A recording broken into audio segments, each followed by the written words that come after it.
से balance credibility यह ABC television अभी अपने देख रहल बानी कार्यक्रम भोजपुरिया सनेस। हम बानी प्रतिमा और प्रतिमा की ओर से अपने संपूर्ण के प्रणाम।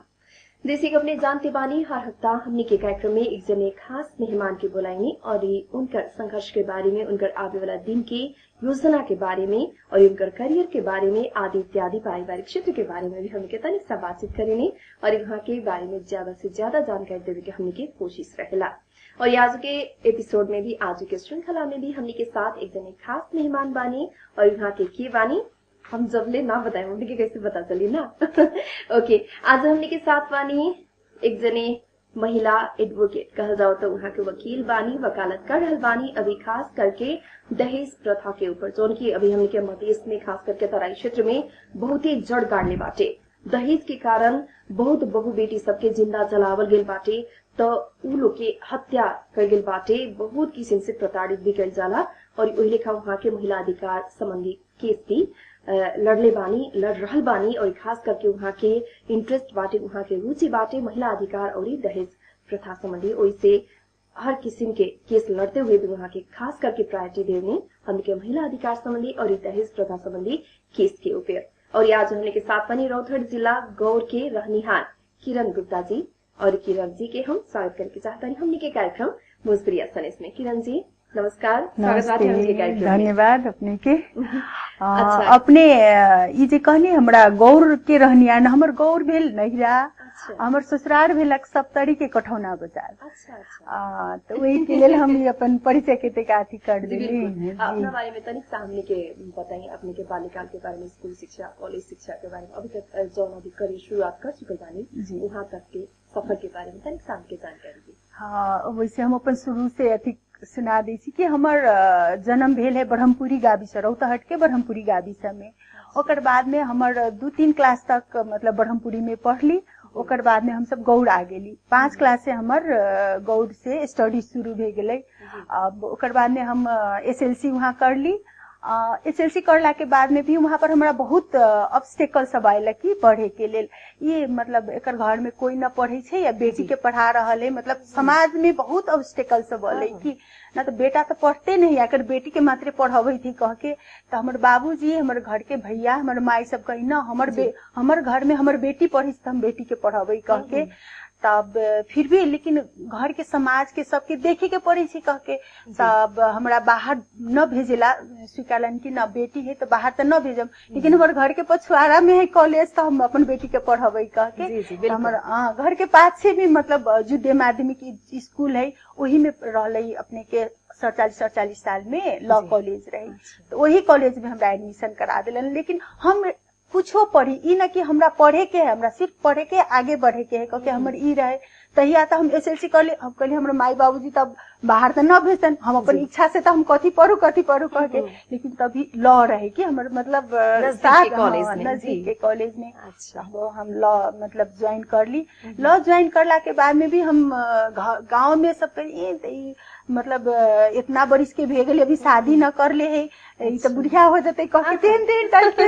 बात सब आवे लगल। बहुत ऑब्स्टेकल अले कि हमरा, लेकिन फिर भी हम कहली कि न बाबूजी हमरा पढ़े के है, अपने सब हमरा शादी के लिए प्रेशर न दी। फिर भी हम घर में देखली 2 छोट बहन है, अब हम शादी न करी तो फिर छोट बहन सबके शादी न होते, बहुत कुछ विचार करे लगली। फिर भी हमर मतलब IELTS सेकेंड ईयर के एग्जाम दे दिली। और बाद में हमर शादी भे गेलक। शादी भेला के बाद में हम 8 बरिस तक ले मतलब बच्चा सब हुरकावे लगली घर के, मतलब पूरा हाउस छूट गेल। हम तो बुझली कि अब हम हाउस वाइफ भे गेली। लेकिन हमर हस्बैंड बहुत सपोर्ट करलन, जे के कारण से हम फिर 59 साल में हम जाके मतलब बैचलर ज्वाइन कर ली। बैचलर ज्वाइन करके वही साल में प्लीडर के मतलब चांस में आयल, तब प्लीडर के भी लाइसेंस ले ली। जैसे कि वो लाइसेंस लेला पर हम पुनरावेदन अदालत तक मतलब बहस कर सकी कह के, तो वहाँ टाइप के हम लाइसेंस ले ली। ओकर बाद में हम 62 साल में भी मतलब प्रैक्टिस में आ गेली प्लीडर के लाइसेंस से। इन्हें कहती बैचलर करते रहली कि इन्हें बच्चा सबके भी उड़काई, इन्हें स्टडी भी करी, मतलब इधर अथी भी मतलब पेशा में भी पूरा फुली रूप से तो न लागल रही। लेकिन हम एगो लॉ फर्म में जाके प्रैक्टिस करे लागल रहली। करते करते वैसे करके बैचलर भी कर ली, एडवोकेट भी बन गेली। एडवोकेट बन के फिर मतलब पूरा फुल्ली रूप से प्रैक्टिस में लाके तब हमरा मतलब अपन मधेश में दाइजो इशू हमरा बहुत खटकल है कि मतलब अपन मधेश में हमर महिला सबके काहे दूसरो दर्जा के अवस्था में रखल गेल है कह के आई तब हमर फैमिली से हमरा सपोर्ट कर ले तब न हम आई पढ़े सकलिए। तब और अपन हमर साथी संगाती सबके देखी त कही कि ओकरा सब कि हम बाबूजी माई से भी गप करी से न अपन बच्चा के पढ़ाऊ न त तू केना बात करे छे कह के मतलब से हम अपन बेटी के पढ़ाबो या फिर ओकरा त दहेजो त देबे के पड़ते न, दहेज न देबी त हमर बेटी के बियाह होतै, अब बियाह न होतै त हम बेटी के कुमारे रखबै से तोहर बात में हम न अबो कह के त हमरा बहुत दिल में दुख लागे कि ना मतलब एगो बेटा बेटी तो वही मतलब कोख से जन्मल रहे छे ना, फिर भी ओकरा में विभेद काहे हो रहल है। तब वो विभेद के कारण हमरा लगले कि ई दहेज है, दहेज से भी ई महिला सबके मतलब दूसरो दर्जा के अवस्था में रखल के लेकर के हमरा बहुत खटकलक। वही पर हम ई मतलब इश्यू में काहे कि अब एडवोकेट भे गेली, एडवोकेट के भी एगो ऐसन कहल जाले कि सोशल इंजीनियर, समाज के इंजीनियर है कि समाज के चीर फाड़ के एकरा केना बनाबे के चाही कह के वो चीज के हमरा सबके ट्रेनिंग में सिखायल गेले। तब हमर दिमाग में आयल न ई बात के, काहे कि बचपन में हम तो उ बात सब हमरा दिमाग में तो अबैत रहे, लेकिन जब हम एडवोकेट बन के अइली तब पत्र पत्रिका पढ़े लगली, उ चीज सबके देखली तब कहली ना ई चीज पर काम करल जाए के चाही कह के तब हम ओकर बाद में इस पर हम काम करे लगली। अच्छा, और ये अभी जौन इश्यू बाटे खास करके हमने के तिलक दहेज जौन विभिन्न किस्म के सामग्री सब मुंह फोड़ के मांगेला लोग अभी तक भी, तो ई चलन के हटावे के लिए जौन अपनी शुरुआत कईनी हा एक दहेज प्रथा में, अभी तक कितना समस्या आयल बाटे ऐसा किस्म के देखला पर ई केस के अध्ययन कैला पर? ई केस के अध्ययन कर 100% हम हटा न सकीले, लेकिन के ही हद तक मतलब हम ई न कहे कि तू दहेज न दा कह के, मतलब मेनली अपन बच्चा हमारी बेटी है तो बेटी के अपन पैर पर खड़ा करा दू, ओकरा पढ़ा लिखा के एजुकेटेड बना दू, ओकर अपन हिसाब से वो ओकर अपना हिसाब से वो अपन मतलब बड़ खोजे के कैपेबिलिटी हो जते, तो कैपेबिलिटी हो जती तो वो केहन बड़ खोजते ओकरा लेल तो बाप मतारी के लेल सोचे के ना पड़ते। बिल्कुल, जब एजुकेशन ही एगो एहन बड़का चीज है कि वो एजुकेशन पालेला पर ओकरा पास कैपेबिलिटी हो जते, ओई के कारण से वो अपन हस्बैंड के छानते, ओकर हस्बैंड ओकर मतलब लाइफ पार्टनर केहन होते ओकरा सिलेक्शन करे के भी पावर हो जते। ई ना कि हमरा लड़के आके अपना समय की है लड़का वाला अयलक देखलक लड़का के मतलब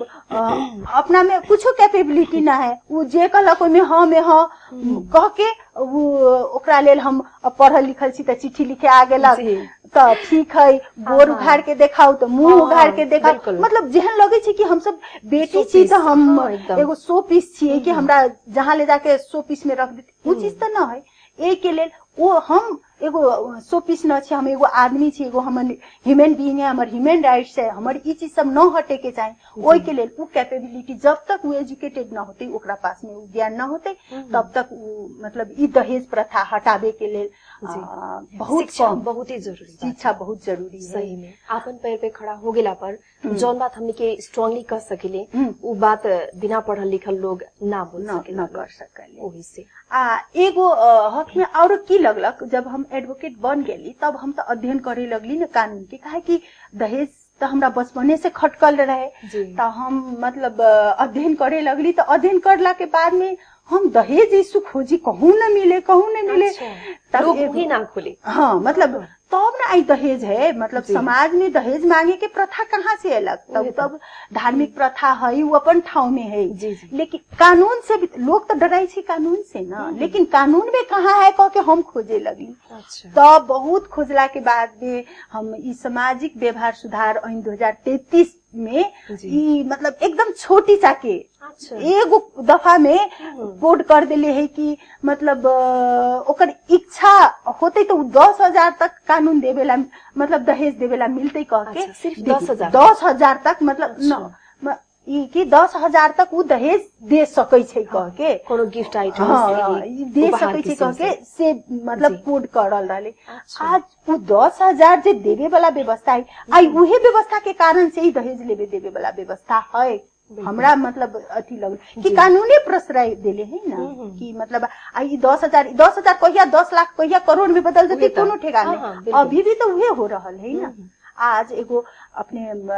MBBS डॉक्टर के कहू ना, मतलब 30 लाख 35 लाख एगो MBBS डॉक्टर के मतलब मांग है, इंजीनियर के 12 लाख, वैसे नीचा के मतलब 5 लाख 7 लाख। यहाँ तक कि हम एगो वीरगंज के पत्रिका में देखले, एगो वीरगंज के भैंसी मतलब दहेज न दिले, ओई कारण से ओकरा विष खुआ के मारल गेल। मतलब तेहन तक कंडीशन है अपन मधेश में। ई नहीं कि खाली अपन सबके मधेसी में है, अब बाद में विस्तारे विस्तारे देखते आ रहा है कि अब पहाड़ में भी मतलब बहुत घटना कहल जाओ तो संपन्न घराना में भी अभी ई डोरी सिस्टम जोनी बाटे दहेज प्रथा बहुत ही जड़ गाड़ले बाटे, बहुत बड़का जड़ गार्जियन ऐसा हिसाब किताब लगावेला कि हमार बेटा में इतना खर्चा भइल बाटे, एकरा ऊपर से लगा के बोलो से। तो ये जोनी हमके कुप्रथा कहल जाओ दहेज प्रथा बहुत बड़का कुप्रथा बा, हटावे में तो बहुत ही मुश्किल बाटे, फिर भी अपने जुट रहल बानी। तो कैसन सपोर्ट मिलेला घर से, परिवार से, सास ससुर कुछ नाराजगी होखेलन की न? यही सब के मामला में अब ऐसे तो लोग कहेला कि न जो अपने आवेला तो सोचले कि हमरा मतलब कहीं से अथी बा न, लेकिन हम ई मतलब ये भी कहले कि आज तक ले अभी तक हमार फैमिली में हमार हस्बैंड से चाहे हमार सास से चाहे हमार मतलब ससुर से सब जगह से सपोर्ट मिले, तब आई हम यहाँ तक आवे सकली, न तो न हम आवे सकती की। मतलब हमार हस्बैंड भी इस सब के मतलब पूरा सपोर्ट कर ले छतन कि से हाँ तू मतलब जे कर रहल छा आई पढ़े, हाँ ई कर रहल छा, हम तोरा फुली सपोर्ट करवा कह के वही हिसाब से हमरा फुली सपोर्ट कर ले छतन। आई हमार माई बाबूजी नैरा ससुरा हमार सब सपोर्ट कर ले छतन, जैसे कि हम आई मतलब आगे कर बिल्कुल बहुत ही खुशी के बात बाटे। किरण जी अपने इतना जुझारू महिला बानी है, बहुत ही इंस्पायरिंग व्यक्तित्व कहा जाता है। अपने के साथ के बातचीत जारी रही, लेकिन अभी समय भइल बाटे ब्रेक के बाद हमने फिर उपस्थित होके हम किरण जी के साथ के बातचीत लेके वैसे अपने हमने के साथ रही भोजपुरिया सनेस देखते रही ABC टेलीविजन ही देखी, दूसरा चैनल चेंज मत करें प्लीज।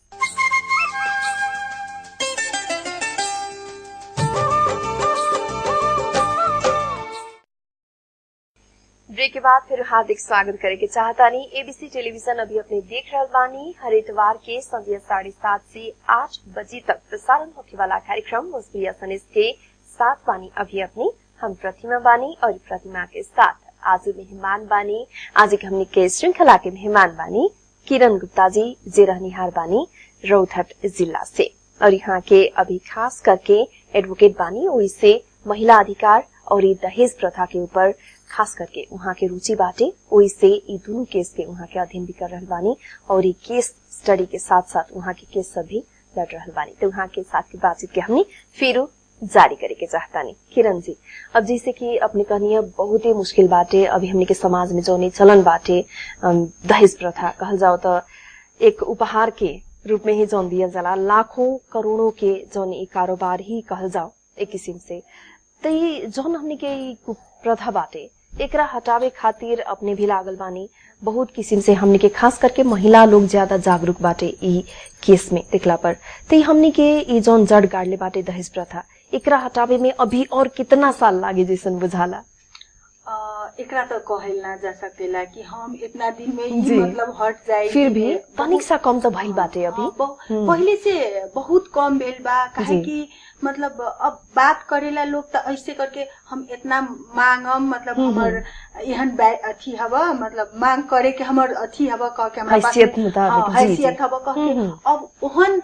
मतलब लोग अब हमरा साथ वैसे तो लोग बोलेला ना चाहेला, काहे कि लोग बहुत जान गेल बा कि हई जी तो महिला अधिकार दहेज इश्यू में ही लड़े लिखा के जी, वैसे हमरा से तो लोग न बात करे, लेकिन औरों तरफ से भी हम ऐसा अब तक कम सुनेला में आवे कि वैसे मतलब दहेज की मांग है कह के तेहन टाइप के। लेकिन अब एकरा इतने दिन में हम सब हटा लेम कह के अभी कहेला मुश्किल बा। और ई दहेज प्रथा पहिलका केहन रहला कि मतलब हम तब शुरू से भी अब अध्ययन करते अली, काहे कि हमारा अपन ए पर इंटरेस्ट रहे, तो हम ऐसे पहिलका धार्मिक ग्रंथ सब में भी तो रहे ना, तब बेटी के देत के बेरिया ओकरा मतलब कुछ दिन के लेल अब जोन घर में जा रहा है, वही घर में तो ओकरा नया जगह है, वही तो दिक्कत होत कह के वही के लेल उ देवी के परंपरा रहे। लेकिन वो परंपरा अभी आके मतलब कुप्रथा के रूप में बन गेल है, काहे कि अभी हम 2 बरिस के पेपर कटिंग देखली कि ऐसे तब न्यूज पहले से बहुत सुनैत रहिया, हमर तो इंटरेस्ट भी बहुत रहे, तो हम मतलब ए पर रिसर्चे करे के हमरा मन लगलक, तो हम 2 बरिस के पेपर कटिंग जहाँ भी देखती कि दाइजो इशू में आ गेल है कह के, तो ओकर हम पेपर कटिंग करके रखली कि एगो मतलब हम अपन रौतहट जिला में 1 महीना में 11 गो घटना देखली कि पेपर में 11 गो मतलब गाविस में जोना में कि मतलब दहेज के कारण से ओकरा बहुत प्रताड़ित कल गेल, ओकरा मतलब घर से निकालल गेल। और अब जैसे अपने सबके ब्राह्मण के एगो चलन है ना कि ओकरा सबके मतलब शादी होल है तो 1 बरिस तक उ सब ससुराल न आवे छे, कि ओकरा सबके कोन विधि सब होल है इनकरा सब में, मतलब कोन मुसरामनी होले बहुत विधि सब, काहे कि हमरा सबके घर के अगाडि पिछाड़ी में छतन की ब्राह्मण सब, तो उनकरा सबके देखिए कि 1 बरिस तक में न अवस्था, वही बीच में ओकरा उनकरा समय देखी कि दहेज के भी मतलब बीच बीच में लेन देन के बात सब भी होई, वही के चलते भी उनकरा सबके कितना के बेटी सबके घर में छोड़ दे। 1 बरिस के दौरान के जौन पश्चात ले आवे के जौन चलन होकेला न लाके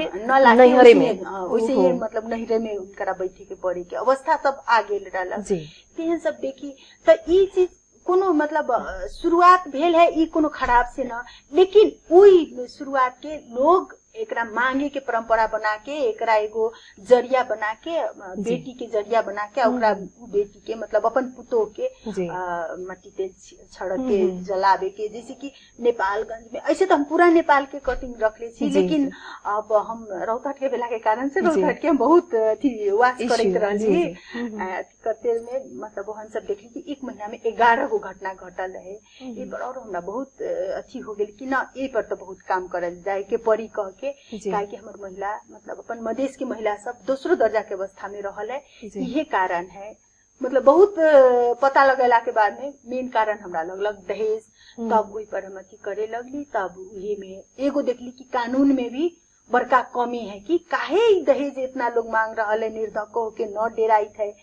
तब अब देख फिर एहन भी करली कि हम एगो और रिसर्च करली। अब जैसे हम अपना इंटरेस्ट रहला पर तो लोग बहुत अथी करते रहे छे ना, तब जैसे हम गौड़ में भी जाके मतलब प्रहरी कार्यालय में देखली है ना, तब यहाँ पे जिला अदालत में देखली, पुंडावेदन में देखली, सर्वोच्च में देखली, ऐसे दहेज कह के अभी तक ले एको गो किस दर्ता न भेले। काहे न भेले तब एकदम कम है। अब जैसे कि अपने के ये सामाजिक व्यवहार सुधार ऐन 2033 के दफा 5 तो सरकारवादी मुद्दा है, ये दहेज वाला मुद्दा तो सरकारवादी है। यही में तो एकदम अब 3 बरिस से कम के जे अथी होले तो 18,000 धरौटी में इसे छोड़ देवा, मतलब 3 बरिस में सजाए कम होले ना, तो अब हमके 118 नंबर बमुजी में ओकरा मतलब धरौटी में छोड़ देवले। एगो तो कानूनी अब हमके व्यवस्था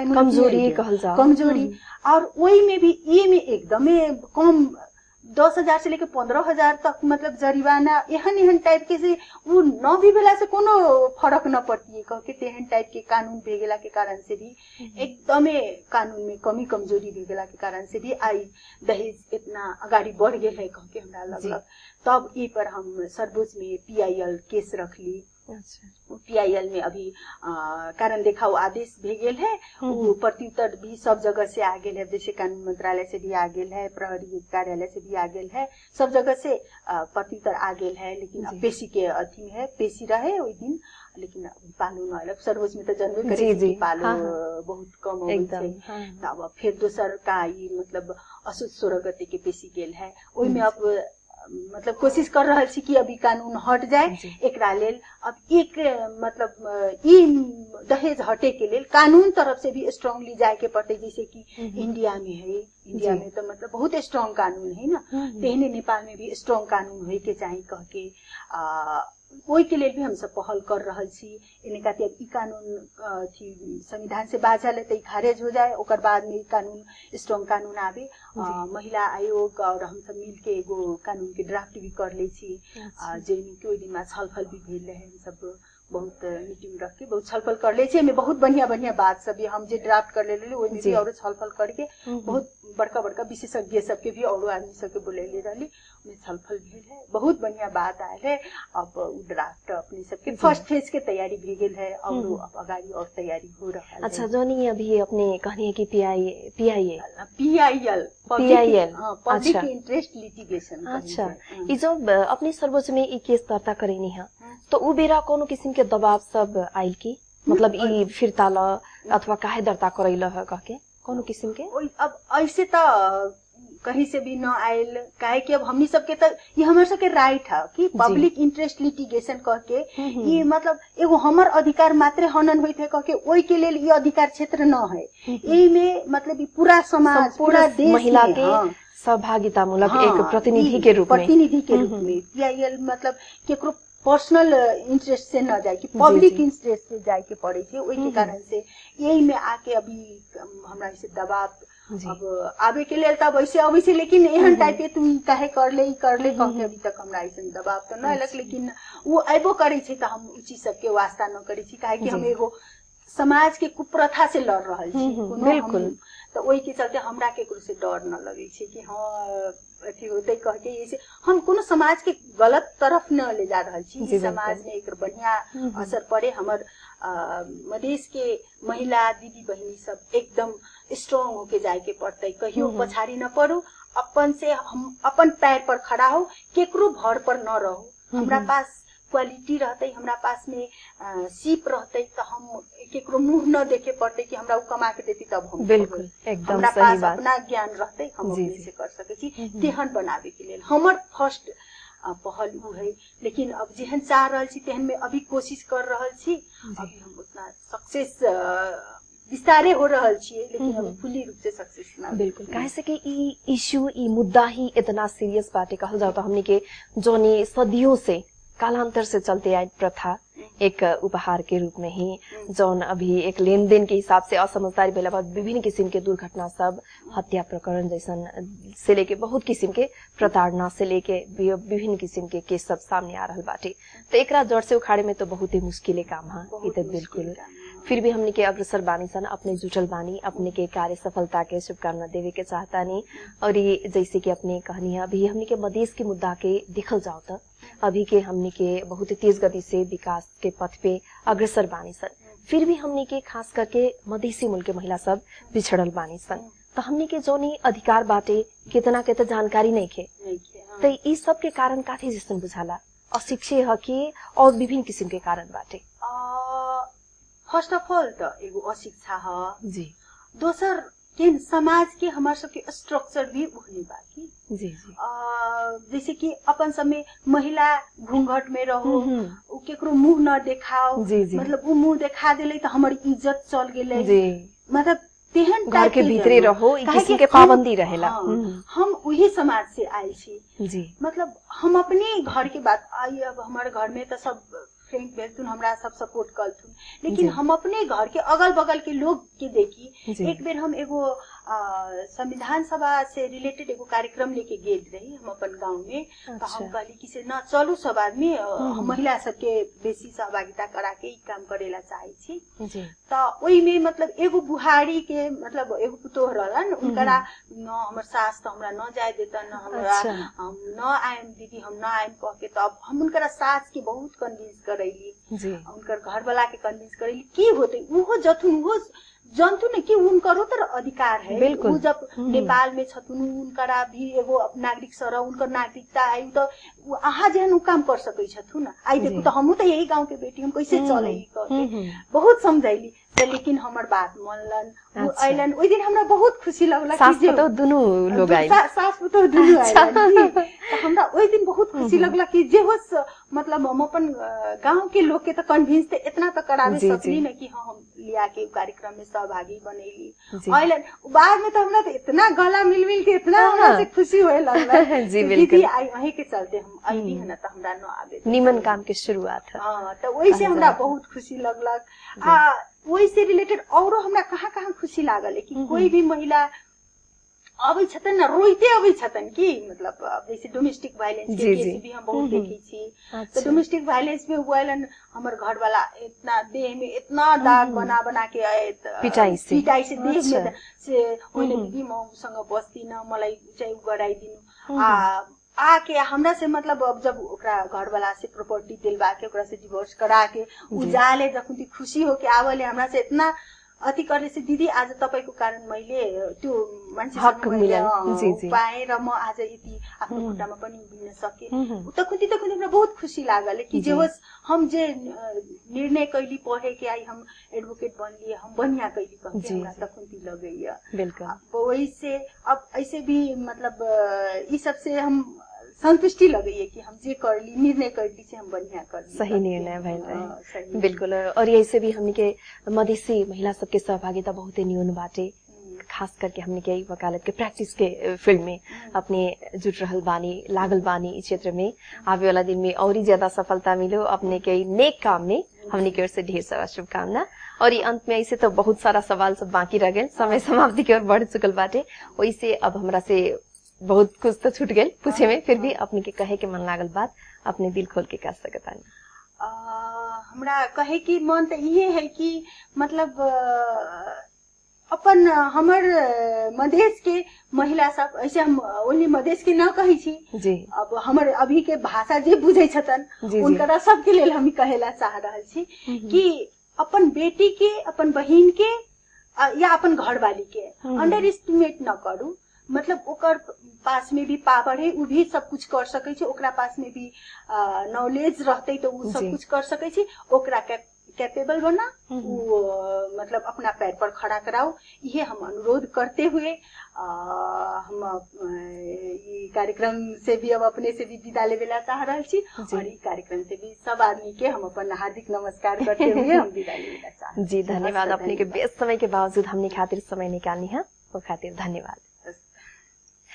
और ये आज के श्रृंखला अपने के कैसन लागल किरण जी के साथ के बातचीत के क्रम के अब यहीं बेरोके के समय हो चुकल बाटे। अपने के दिल के बात अपने के प्रतिक्रिया सलाह सुझाव खातिर दिल खोल के हम स्वागत करे के चाहेनी। और यो खातिर अपने प्रत्यक्ष रूप से भी आ सकतानी एबीसी टेलीविजन के कार्यालय जौन की हाथीसार में अवस्थित बाटे, वहां आके अपने प्रत्यक्ष रूप से भी हमने के प्रतिक्रिया दे सकतानी, या फिर फेसबुक में हमने के पेज बाटे देवनागरी में भोजपुरिया सनेश कह के। और इस सारा एपिसोड के अपने देख सकेने यूट्यूब में अपने प्रतिमा चौधरी या फिर भोजपुरिया सनेश कह के सर्च करी और हमने के श्रृंखला देख के कमेंट जरूर पास करी। ये कहते हुए आज के कार्यक्रम में सहयोग करने वाला संपूर्ण के धन्यवाद देते हुए हम प्रतिमा ढेर सारा प्यार के साथ विदा चाहतानी। प्रणाम।